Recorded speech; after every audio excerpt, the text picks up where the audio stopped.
जब हम relational model की बात करते हैं तो रिलेशनल मॉडल में हम साथ ही कंस्ट्रेंट्स की बात करते हैं कि हम जो भी सिस्टम डिजाइन करेंगे तो उस सिस्टम के ऊपर कुछ कंस्ट्रेंट्स होंगी, ठीक है। और हमने सेट की बात इसलिए की बेसिकली क्योंकि हमारा जो पूरा सिस्टम है, जो हमारा पूरा डेटाबेस या पूरा जो हमारा रिलेशनल मॉडल है वो पूरा का पूरा सेट के ऊपर खड़ा हुआ है। आपने मैथ्स के अंदर क्लास 7 से सेट्स पढ़े होंगे, 7 से 8 में आपको सेट का कॉन्सेप्ट आपने देख लिया था, ठीक है। Set of prime number, set of odd number, set of even number, set of whole numbers, ठीक है। तो ये वही वाले सेट्स हैं, ठीक है। उनकी यूनियन भी लेते हैं, उसकी इंटरसेक्शन भी लेते हैं, ठीक है।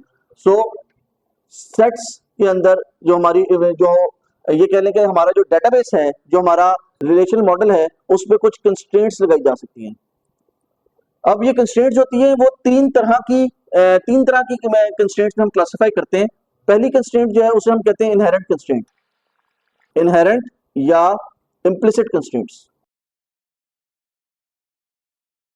इनहेरेंट या इम्प्लिसिट कंस्ट्रेंट्स, इनहेरेंट या इम्प्लिसिट कंस्ट्रेंट्स ऐसी कंस्ट्रेंट्स होती हैं जो कि आपको बताने की जरूरत नहीं होती, वो ऑटोमेटिकली अप्लाई हो जाती है by the virtue of the model that you are using.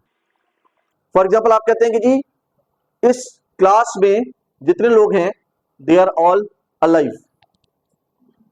So by the virtue of them being alive, you can say yeah, they are living things. Members of this class are living things. So by the virtue of them being living things, you can say कि जी वो oxygen consume करते होंगे और carbon dioxide exhale करते होंगे। ये आपको अलग से बताने की जरूरत नहीं है कि मॉडल को कि जी उसको ऑक्सीजन जो है वो उसकी इनटेक दें और कार्बन डाइऑक्साइड की आउटपुट करें, उसको ऑटोमेटिकली हो रहा है ये काम, ठीक है। सो सिमिलरली हमारे पास इनहेरेंट या इम्प्लिसिट कंस्ट्रेंट्स से मुराद ऐसी कंस्ट्रेंट्स हैं जो कि आपको बताने की जरूरत नहीं पड़ती, वो ऑटोमेटिकली अप्लाई हो जाती हैं, ठीक है। फॉर एग्जांपल हमारा अंडरलाइंग सिस्टम क्या है, डेटाबेस देख रहे हैं। डेटाबेस को हमने क्या नाम दिया है, हम क्या नाम इस्तेमाल करेंगे डेटाबेस के लिए, रिलेशनल स्कीमा। रिलेशनल स्कीमा के बिल्डिंग ब्लॉक क्या है, what is the relation, relation क्या है, सेट ऑफ टपल्स। तो इसका क्या मतलब है कि रिलेशन जो है या रिलेशनल मॉडल जो है उसकी बैकबोन, उसकी अंडरलाइंग आर्किटेक्चर क्या है, सेट। उसका अंडरलाइंग आर्किटेक्चर क्या है, सेट, ठीक है। It a set of values, ठीक है। तो जो कंस्ट्रेंट्स सेट पे लगती हैं वो ऑटोमेटिकली लग जाएंगी, आपको बताने की जरूरत नहीं पड़ेगी। फॉर एग्जांपल आप कहते हैं कि जी सेट जो है, ठीक है, जब कोई डुप्लीकेट वैल्यू या डुप्लीकेट रिकॉर्ड आ जाए तो आप कहेंगे ये अब सेट नहीं गा। तो आप यहां पे ये कह सकते हैं कि होल रिकॉर्ड या टपल कैन नॉट रिपीट। ये आपने उसके ऊपर ऑटोमेटिकली कंस्ट्रेंट लग गई, आपको बताने की जरूरत ही नहीं पड़ी। ये क्यों कंस्ट्रेंट लगी, because set can not have duplicate values, set can not have duplicate values, items के लिए। ये थी हमारी इम्प्लिसिट या इनहेरेंट कंस्ट्रेंट्स, इम्प्लिसिट या इनहेरेंट कंस्ट्रेंट्स। फिर नंबर 2 है हमारे पास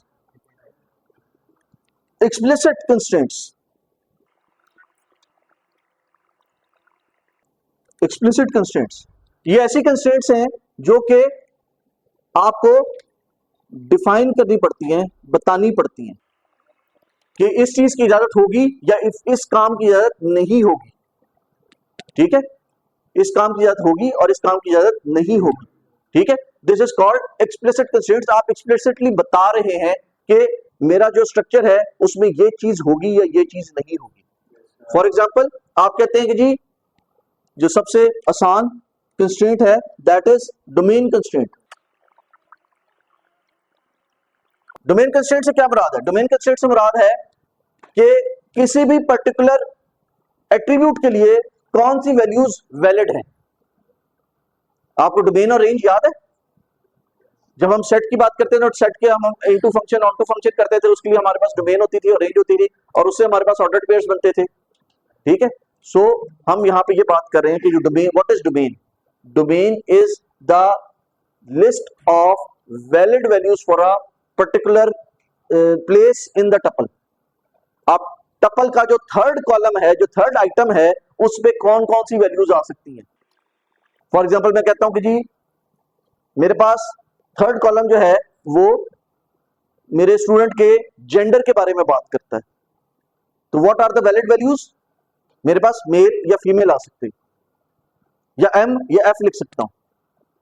ऑल्दो मेरे पास अगर एक सिंगल कैरेक्टर की जगह है, लेकिन ये नहीं कि मैं वहां पे जो जेड लिख दूं, या वहां पे मैं टी लिख दूं, या वहां पे मैं यू लिख दूं, या मैं वहां पे ए लिख दूं, या वहां पे बी लिख दूं।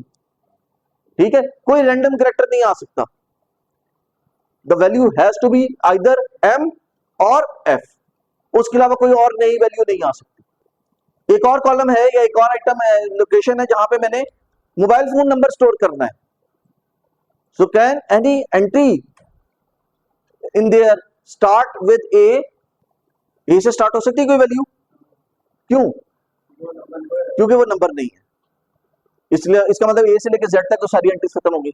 सो can any number, can any entry in there start with 7?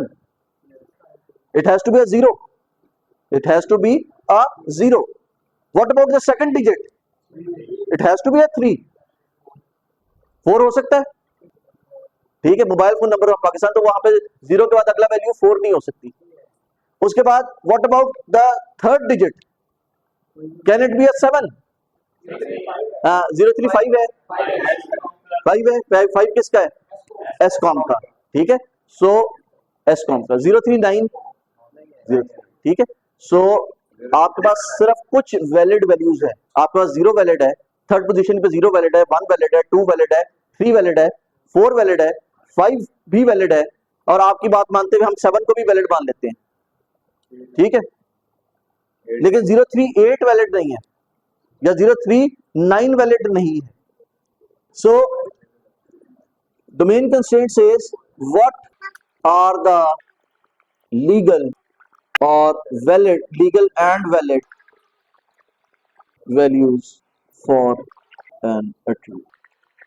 किसी भी एट्रीब्यूट की कौन सी लीगल या वैलिड वैल्यूज या अलाउड वैल्यूज हैं।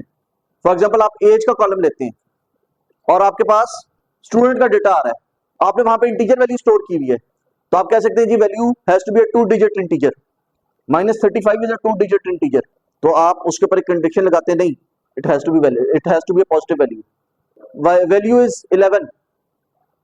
अब अगर मैं यूसीपी के पॉइंट ऑफ व्यू से बात करूं कि यूसीपी का डेटाबेस मैं बना रहा हूं, यूसीपी का मैं डेटा स्टोर करना चाहता हूं, तो 11 is not a valid value for age for a student of UCP, ठीक है। It is a 2 digit integer, 2 digit positive integer, but it is not a valid value for a age of a student of UCP. Similarly मैं कहता हूं जी what about 97? 97 is a valid positive 2 digit integer, but it is not a valid value for the age of a student in UCP.